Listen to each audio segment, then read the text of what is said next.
Hello. This lecture pod introduces the film Persepolis, which was released in 2007.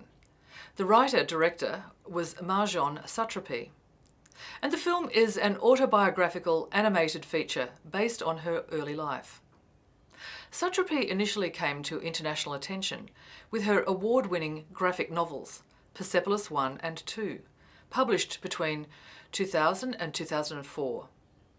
These told stories about her life growing up as a child in Iran and as a teenager in Europe. Using an evocative visual style, they also depict Marjane's dilemmas on politics, culture, religion, and values in a highly personal way, showing a young woman reflecting on tensions that arise not only from external values, but internal and emotional responses.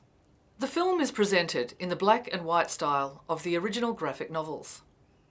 In an extras interview on the DVD, Satrapi explains that this was so the place and the characters would not look like foreigners in a foreign country, but simply people in a country to show how easily a country can become like Iran. The present-day scenes are shown in colour, while sections of the historic narrative resemble a shadow theatre show. The publicity poster states, "War, revolution, family, punk rock, all part of growing up." Here there is an image of Marjane appearing in cartoon form, almost seeming to shrug her shoulders as if all this is normal. But really, it betrays the fact that Marjane Satrapi's life is anything but normal. Marjane has grown up in Iran in an educated and politically aware family.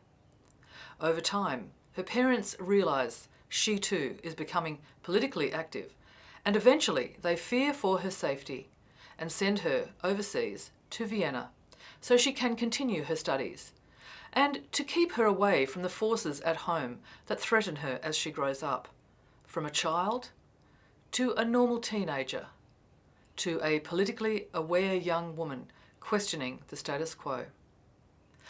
The film sees the world first through the eyes of a child and then the young woman, reflecting on her family's background.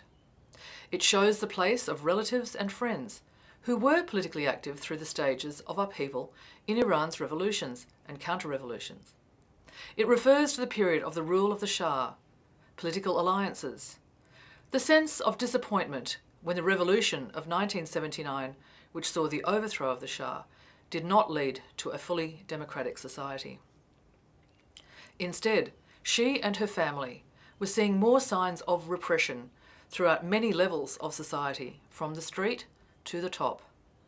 It shows many examples of the personal cost of involvement in political activities and the effects of the 1980 war between Iraq and Iran on people in everyday situations.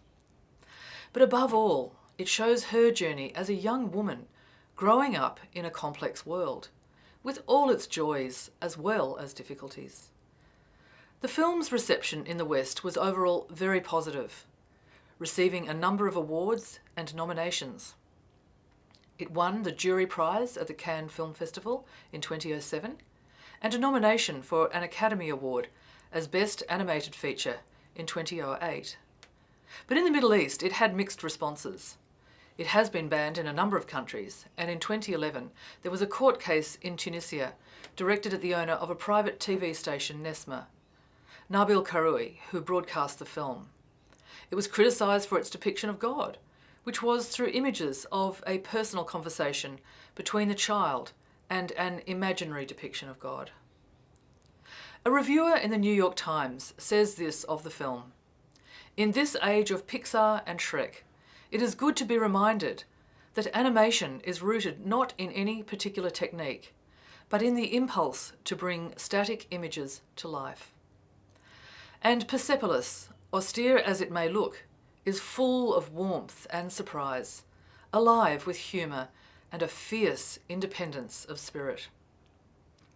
Its flat, stylised depiction of the world, the streets and buildings of Tehran and Vienna, in particular, turns geography into poetry. Another film that uses animation to explore difficult subject matter is Waltz with Bashir, made by Israeli filmmaker Ari Folman in 2008. It explores his efforts to regain his memories as a soldier, taking part in the Israeli-Lebanon War of 1982. Again, it uses a very striking visual style to explore what happens in times of conflict to people amidst times of carnage and violence. This film won many awards and was nominated for an Academy Award in the Best Animated Feature category. It is worth considering how animation can work as an approach to reaching audiences with the telling of difficult stories. Again, returning to Persepolis and the previous reviewer who says, if Persepolis had been a conventional memoir rather than a graphic novel, Ms. Satrapi's account of her youth in pre- and post-revolutionary Iran would not have been quite as moving or as marvellous. Similarly, if the movie version had been conventionally cast and acted, it would inevitably have seemed less magical as well as less real.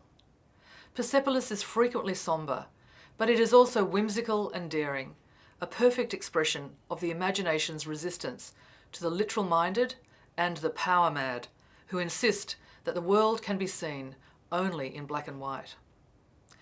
Here are the questions on Persepolis. How does personal experience intersect with events in the political landscape in this film? Give some examples from the film where personal life and experience collides with politics. Give some examples of ways in which unique visual and screen language of Persepolis communicates personal dilemmas and political issues. Does this film prompt thinking and consideration of ways in which films can be read from political perspectives? Give some examples. What other readings or references can you find and discuss that expand your understanding of political media or the film Persepolis? And now, I hope you enjoy watching Persepolis.